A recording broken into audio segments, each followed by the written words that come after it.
Deepak Chopra, it's lovely to have you on the program. Thanks so much for joining us. Thank you. Good. Welcome back to South Africa. Yeah, it's nice to be here. A lot of changes have taken place in South Africa. What is the relationship with South Africa? What is it that you love about South Africa?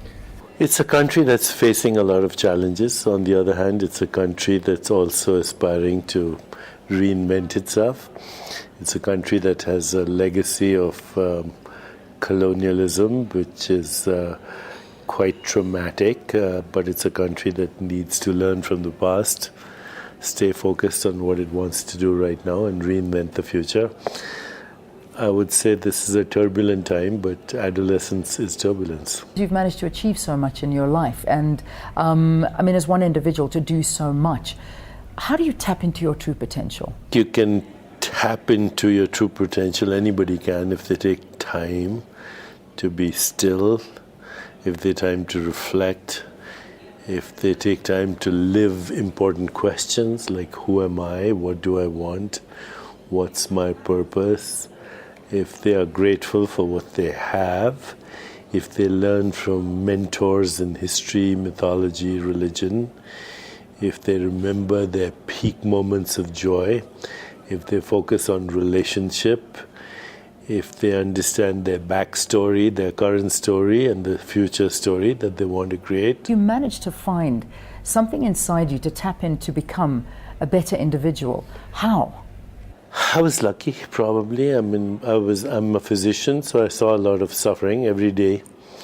You see people die, get sick, get traumatized. You feel their suffering, and then you realize that actually you're on the same track yourself, and you can't help people if you can't help yourself. So that was the first insight. I also trained in neuroendocrinology, so I was looking at the relationship between our emotional well-being and our biological well-being, and that was part of my training, to look at the molecules of emotion. This is long before anybody knew about neuroplasticity or epigenetics or all the things that we're looking at now. There's a whole science of mind, body, spirit medicine, if you will. Yeah. But I guess I tapped into it through circumstance. You live that. That's your everyday life, because I believe that... Better like that. Yeah, you have to, I suppose. So many people in this day and age, we're dictated to by every beep on our cell phone, on every phone call that comes through to us, on every stress and strain, and we never give time to ourselves. Why? Because I suppose we keep looking at our bank balance. It's called the hypnosis of social conditioning. Only 10 to 12% of people's happiness depends on their bank balance, by the way. 50% of daily happiness experience just comes from attitude, 10 to 12% from the bank balance, and the remaining 40% from the choices you make every day. Which means, are your choices purely for personal pleasure, or are they also for meaning and fulfillment and creative expression or relationships? So when we understand these kinds of statistics, I think working your life off for the 10% of happiness you'll get from your bank balance is probably overdoing it. What is that first bit of advice that you look at? Because I'm sure in front of you, you see people and you think, oh, all right, we can see that this is the classic symptom of a person who's about to have a breakdown. You should really ask yourself, who am I really, and what do I want, and how do I express my purpose in life? If you don't start with very basic questions, you're going to be part of the hypnosis of social conditioning.